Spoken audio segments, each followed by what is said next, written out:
Hey, my name is Alicia Nelson. I am the inventor of thought training, this process that I've been using for a while. It's great for using both sides of your brain and also expressing yourself creatively. I've used this as a form of training to help my own cognition, but also as kind of a pictorial diary. So basically, today I'm just going to quickly go through a handful of my work to kind of show you what this looks like. I post my photographs to Instagram. It's not entirely necessary that you do that. You can learn more at my actual thought training presentation overview on YouTube, and I'll put the link in the link down below. But for now, I just wanted to walk through basically what a handful of my work looks like so you can kind of understand how I'm using the process. So I'm going to start sharing my screen.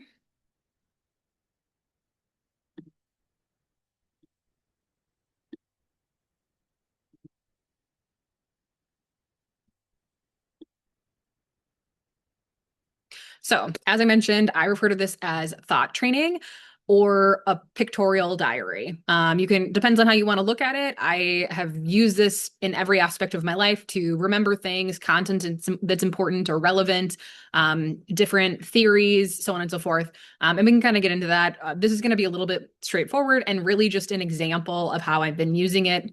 Very practical, but I think sometimes the best way to learn is just see how other people are using it. So, this is what I refer to as a handful of work. Basically, when I'm holding my phone, obviously, those of you who are familiar with Instagram know what this looks like. Basically, these little tiles represent each like an instant or a moment. And the way that I've done this is that every single one of these includes a post-it note with an ID on it. Sometimes they are in the forefront, sometimes they're a little bit more of an afterthought or a supporting character. But I'm going to walk through what this process means, kind of the value of the process. Basically, when I feel inspired or empowered, I write the thought down on a piece of paper and then I take a photograph of it, identify visually how I want to represent that concept. So I'm going to walk through and show you why each of these moments were inspirational or empowered to me. And we'll just go from there. So starting at the bottom right, then these are time stamped and kind of go from bottom to top. So bottom left or bottom right to top left.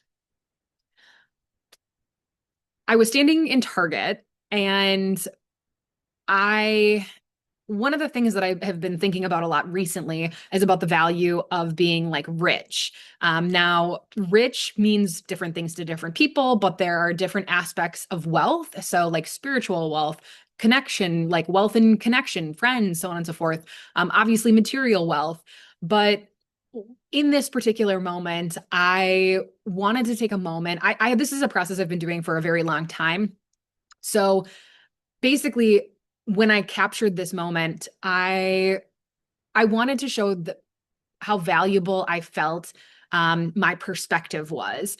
And I guess I should back up just a brief moment. So this is just a few moments before. I'm at Target in the bakery section. I was looking for pie. They didn't have any. But the long and short of it is that on my way in, I saw a mother who looked like she was maybe not from here originally. And it was kind of late at night and she was pushing a stroller. And I was thinking to myself, having traveled a fair amount, that I like seeing by kind of our cultural standards, it may have been a little late to have a kid out in a stroller. And she had a kid in a stroller and a baby strapped to her chest. And I thought maybe, she's on her own, her husband's away at work, or you never really know, but maybe there was an emergency. She needed to run to Target. But I think by a lot of cultural standards, these kids would have been out quite late past their bedtime. They were in their pajamas. But I was looking at this and I was like, I think that's one of the things I like about different cultures is that being up late is part of that culture. That's like not a big deal. And without getting into, what culture she was from, but I think, having traveled, that is not a big deal. You don't need your kids in bed on the dot at 8 o'clock or 7:30 or 9 o'clock or whatever it is. And so in that moment, what I was capturing is this thought that I was so grateful for my perspective, that I didn't have this closed-mindedness about judging her parenting style, but so much as I was appreciating that I know that there are different groups of individuals, or even that this is like not necessary. It's not a wrong that these kids are out late. And I didn't need to pass judgment about it. I was grateful for that perspective. So a moment later, then, I was not only proud of feeling like I'm grateful for that perspective, but also the perfection of this great pictorial diary that I've pulled together. And I've basically encapsulated all these really wonderful moments. And hopefully it's something that people appreciate and will do themselves. This has been totally transformative in my life. It's made me way more authentic. It's made me much more grateful. There's so many good things about it.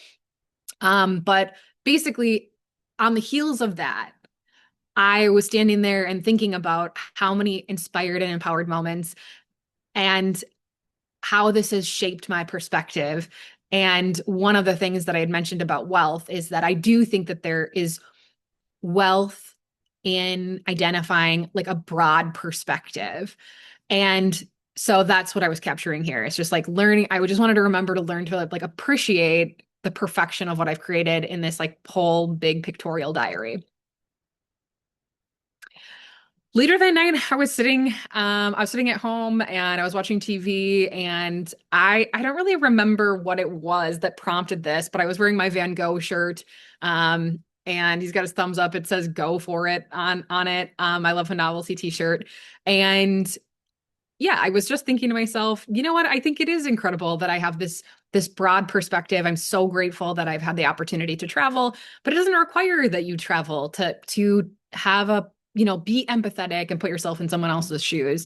But I guess that whenever I feel really proud or really good about myself, I think it's important to capture those. And I also mentioned that for the longest time, I didn't include my face in any of my photos at all. I did not. I wanted a complete separation of church and state. I didn't want people to know, like from the outside, that maybe this was me. So this initially started out as like a totally anonymous pictorial diary. It was just a way for me to express myself and put some stuff out in the world. But it was not intended to be. I didn't expect that people were going to know that it was me, and kept this layer of anonymity for quite a long time.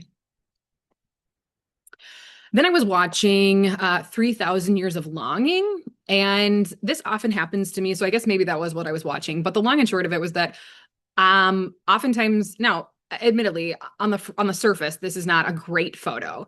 But I was watching this movie, and it looks to me, if I know anything about Post-it notes, which I have seen a lot of, this very much looks like a Post-it note to me. This was in a notebook, and the comment that, or the quote or the phrase that she used when that scene was playing was really stood out to me. She said, let me just look up the,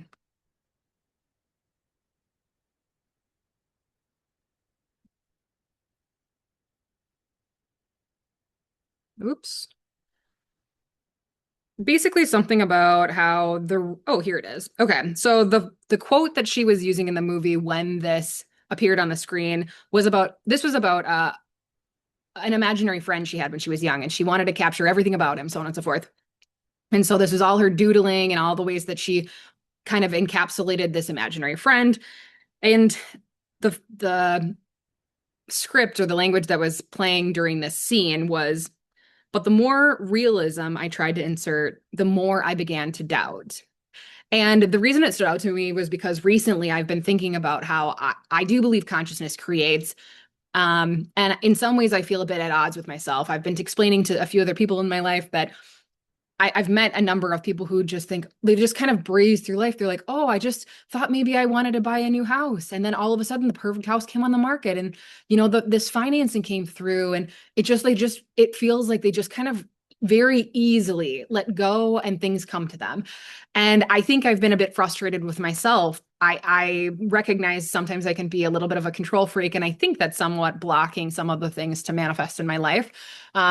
And so that's why the quote about the more real I tried to make it, what did she say? It was the more realism I tried to insert, the more I began to doubt. And so that's why that resonated. And also in the bottom right corner, you can see my vision board there. And one of the clippings that I have says visioning a way of life. So I keep that right in front of me during like in my living room. But I think that that's kind of where that connection between the movie and what she was saying and also my real life.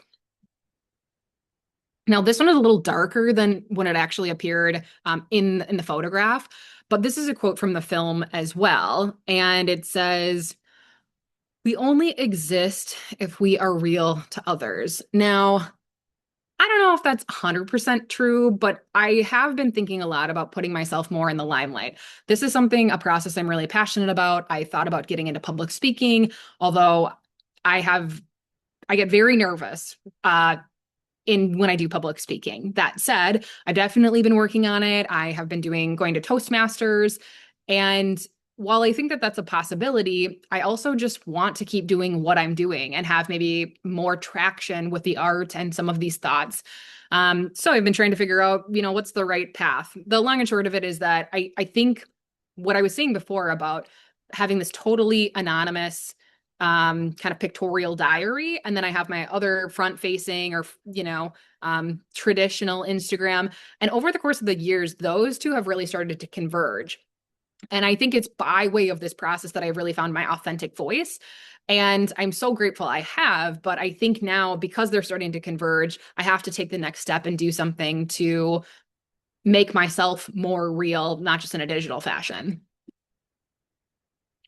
Oh, this is another one. So that I think maybe this is a quote from the movie also. It said she was a skilled artist, but no one saw her art. Yeah, I'm pretty sure this is a quote from the movie as well. So as you're starting to realize by now, a lot of I feel find inspiration everywhere, and oftentimes it's about what resonates. So this might not be the most by itself the most empowering statement, but what I will say is that somehow it resonates, and sometimes to claim your feelings and put it on paper, there is a level of empowerment to that. Now, you'll also see that there's a card on the table, and this is a gentleman who owns a framing shop. My friend just had an art exhibit there because somebody had bought a piece of his art at the spring art crawl that I was a part of. And they brought it in to have it framed. And the gentleman that owns the frame shop asked him to do an art exhibit. And so when I was there talking about my art, he said, "Oh, I'd be interested in seeing it." And yeah, so I need to follow up and send him some of my art as well. But I'm trying to figure out, yeah, more ways to get my art in front of people. I know obviously this feels like a very easy and simple thing to do. This is a very straightforward photo. There's not a lot to it. That said, some of my art is a little bit more cerebral, but also I think that to me, what I like about my art is that it is very real.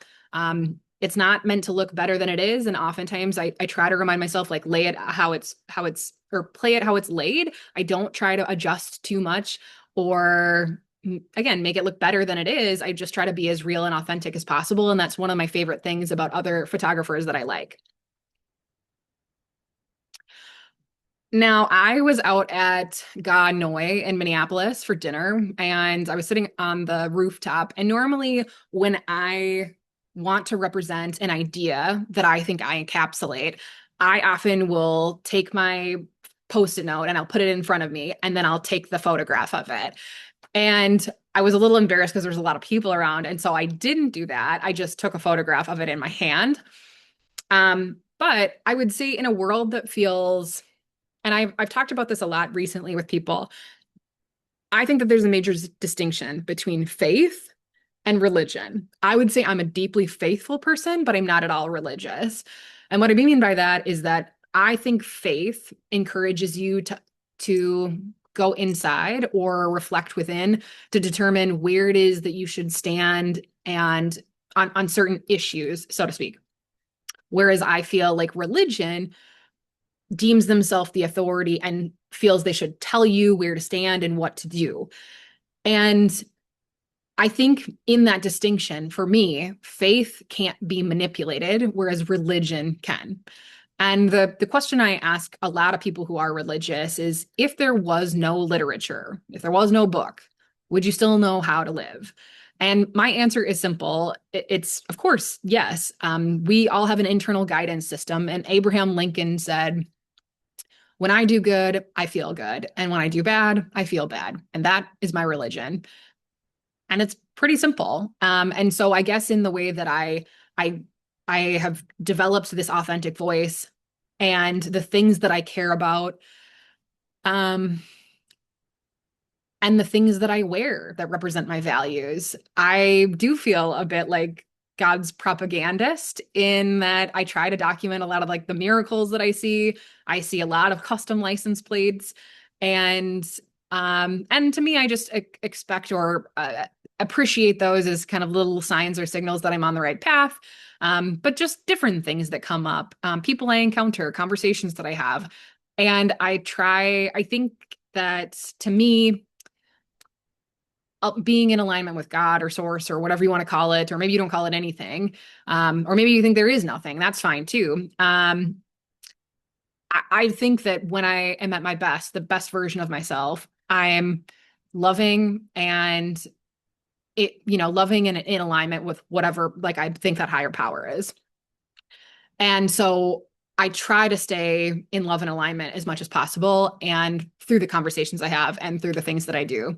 So that's what I would present as being God's propagandist as a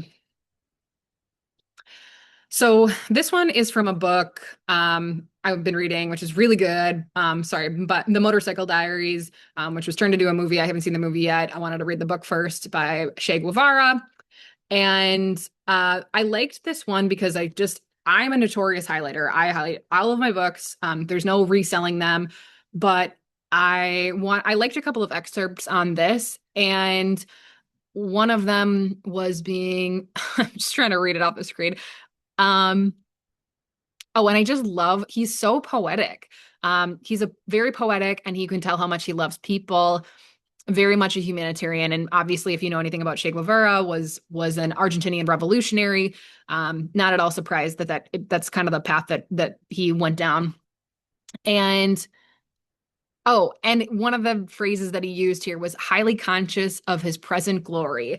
And I just liked that in this scene, among others. Obviously he has so many great turns of phrase, but that one in specific, I think I was just sitting there. It was a perfect evening. The sun was out, nice people around. I was on the rooftop. I was eating a wonderful meal.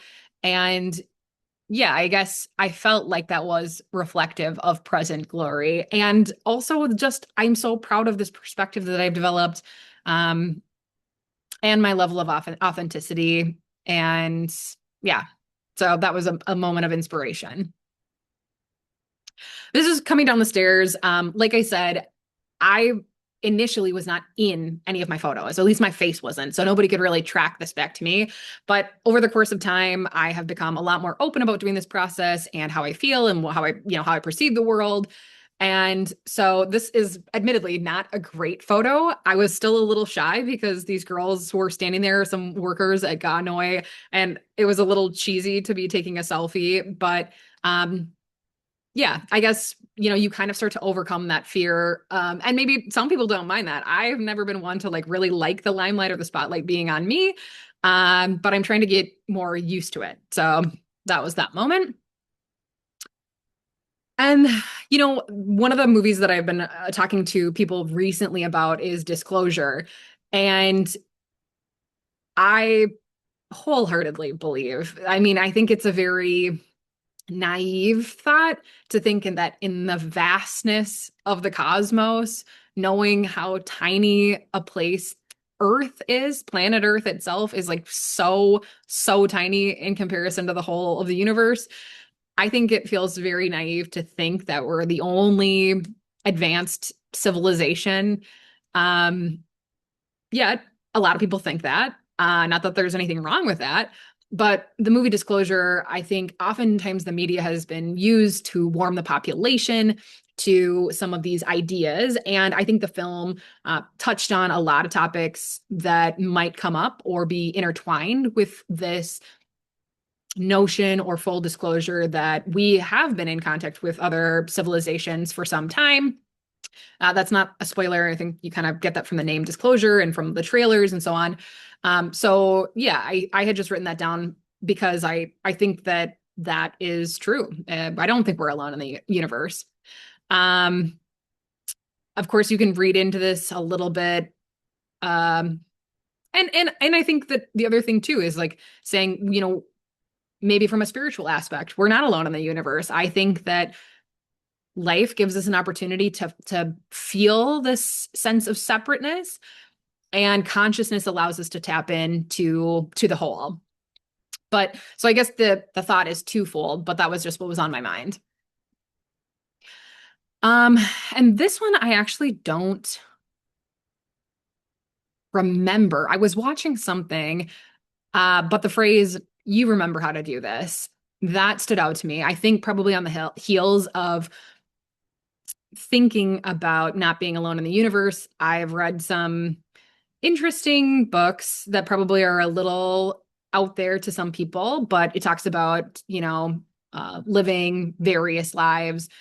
Past lives or reincarnation is a really common topic in the East, not as much in the West. But the long and short of it is that I think there's a lot of kind of bad programming here. And when I say bad programming, I mean a sense of like why we're here or what we're supposed to be doing or our purpose. And I think that I'm here to think and to feel and to create, connect, and ultimately for my soul's expansion, to become a more evolved version of myself. And so, yeah, I guess that notion of why I feel I'm here in comparison to what I feel the programming is here about, eking out a living by working 40 hours a week, and that we should value people based on their productivity or their material wealth. Sometimes those align, but not always. And so yeah, I think thinking about remembering how to do this, life in general, and the approach to living, um, felt like maybe something that my higher self or spirit would say. Now, I was at Indeed Brewing this weekend for a friend's art kind of exhibit. They had a Flavor Fest, I want to say. And I stopped. There was a little free library by near where I parked. And so I pulled one of these out because it was about connection, like in-person community connection. And so this was a little leaflet or a little flyer that was in there. And so I was reading through it. And I was talking about this loneliness epidemic. And I thought what I really wanted to remember from here was the statistic about 30% of Americans, only 30% of Americans socialize on any given day. And I was thinking about whether or not that was true for me. I think I feel like I speak with people and in like have a depth of conversation with people all over the place, but they're not necessarily people who are in my immediate circles. Sometimes it's somebody that I meet at the coffee shop. They may or may not live here, or, so there's so many different things. But I feel like I forge connection or I socialize, but not always like a means to an end.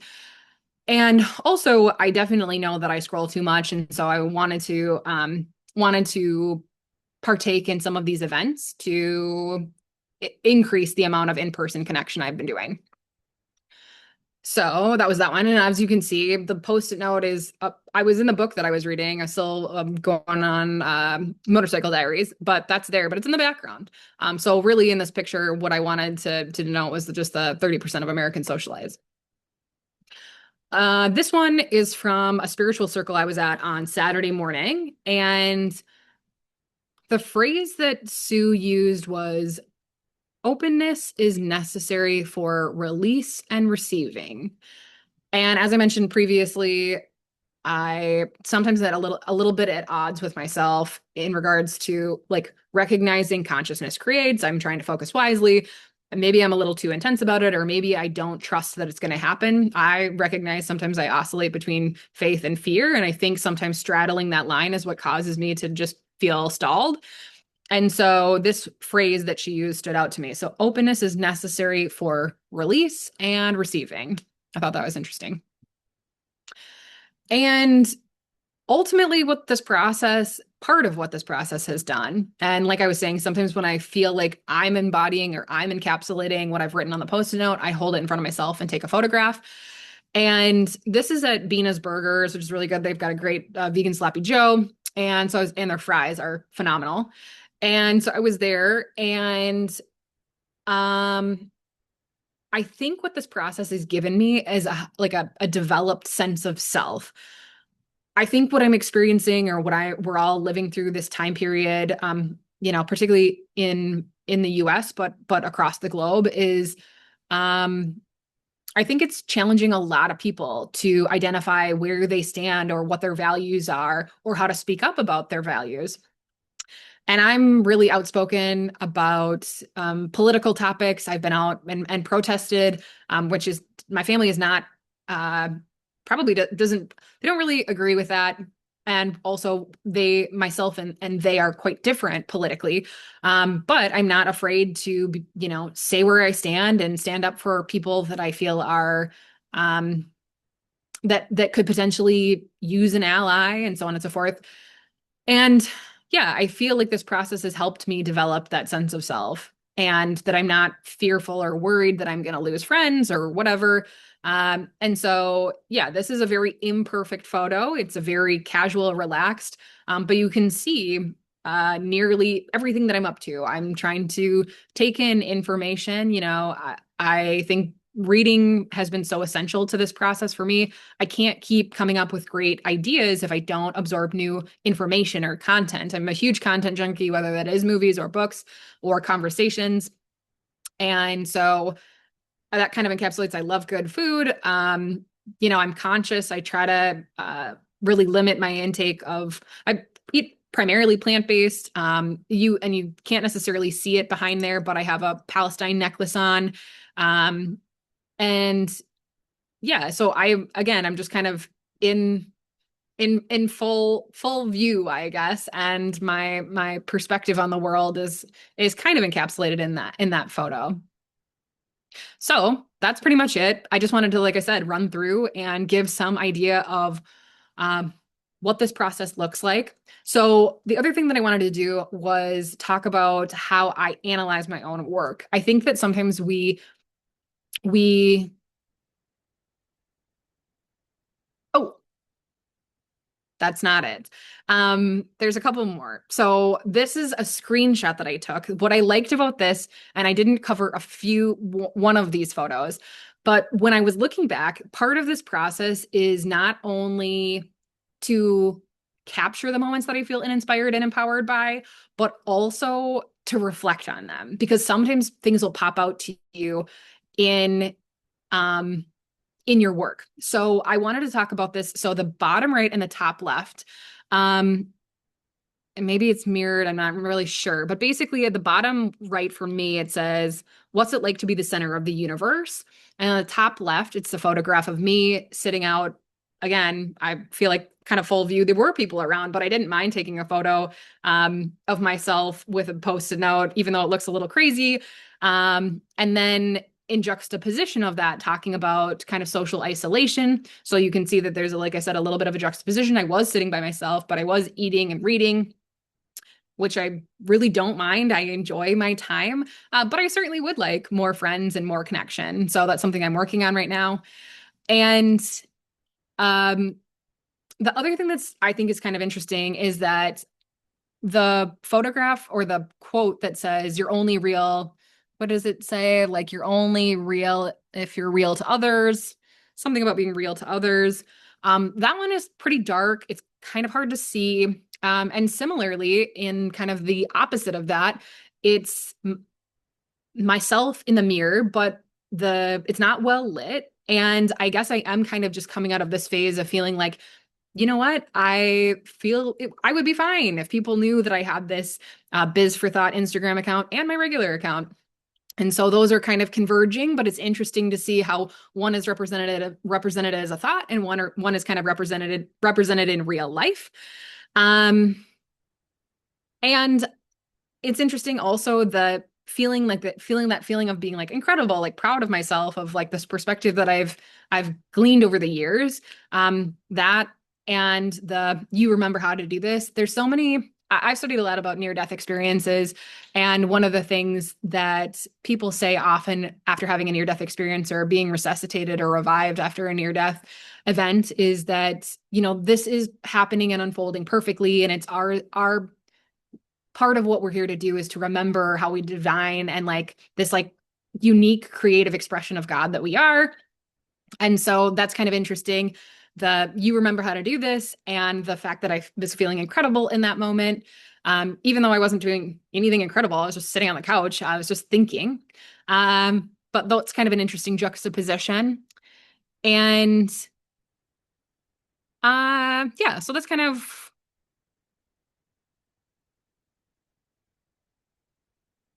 that's kind of some of the ways to analyze that. Again, there's like a million different ways you can dissect this, but really, it's not to pick on yourself, but it is kind of to be a little cognizant of like how you're creating, maybe. And I always say again, be very honest in how you create, um, because sometimes there's truth that maybe you don't want to address or don't want to see, but sometimes it comes out in the work. Now, again, in the background, the post-it note is in the background. And this was when I go to a place on Sundays called Center for Spiritual Living. Uh, the phrase in my head, that when I arrived, pretty shortly after I arrived, I was thinking like, you know what? I am ready. I'm ready for the next thing. I'm ready for more. I'm ready for whatever. Um, because I feel like a little bit I've been kind of swimming in a circle. And so I guess I was trying to just feel like, you know what, I'm ready. I'm ready for change. I'm ready for something new. Even though I've been very comfortable and grateful for the life that I've had, I'm ready for something new, the next thing. And so I would have traditionally written that on a note, but because I was in service, I didn't want to be just too distracting. And also that nearly as soon as I was thinking that, it was time for our kind of a group reading, and it was talking about being ready. And so I guess I just figured it was an easier way to just capture that, like, I am ready, that sense. And then with a post-it note being represented in the back. And again, it's not imperative. This is just something that I have done. So I promise this is actually it. I think, yeah, it is. Okay. So in looking and reviewing this, I'm at the center of this time, of this kind of, um, I guess it's kind of a collage is the best way to put it. So I'm at the center, and I mentioned kind of the representation of being like, okay, I'm coming a little bit out of the shadows, or feeling a little bit more confident about like my internal world and my external world kind of colliding. So there are some other people that are involved in it. I didn't feel totally comfortable up on the roof at Ganoi taking a photograph. But you'll see, and the reason that this counts as like having a post-it note in the photo is because there is one on the back of my phone. So anytime I have, it's in a reflection that still counts. Uh, and and I thought that it was interesting because the bottom right in this scenario says learn to appreciate the perfection of your creation.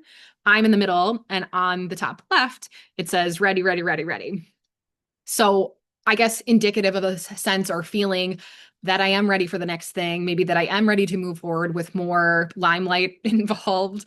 I felt like so good about having anonymity, and there's always a concern that people are going to judge you, but I do think that this process has made me feel coming like I've come into my own, and yeah, people are going to judge you no matter what. And I think that I have a lot to offer, and this process has been so valuable for me. I want other people to try it. And I thought that maybe this would be a great way to just kind of have people understand the different things that get me thinking or make me feel inspired or empowered, and how I use this process and how I reflect on it. So, and the bottom left is talking about, again, that sense of um, feeling like the more, what did she say? The phrase that went along with that one, or the quote from the movie that went along with that scene, was the more realism I tried to insert, the more I began to doubt. And I've dealt with a lot of self-doubt. Um, and but you can see that I'm sitting there by myself, eating in the top right, by myself, reading, enjoying my time. But I oftentimes feel like I wish people would come over to me and chat to me or introduce themselves. And I think in the world where we're at in a modern society, oftentimes those conversations don't happen. People are so distracted by their phone. It's kind of, we've kind of been bred to live in isolation.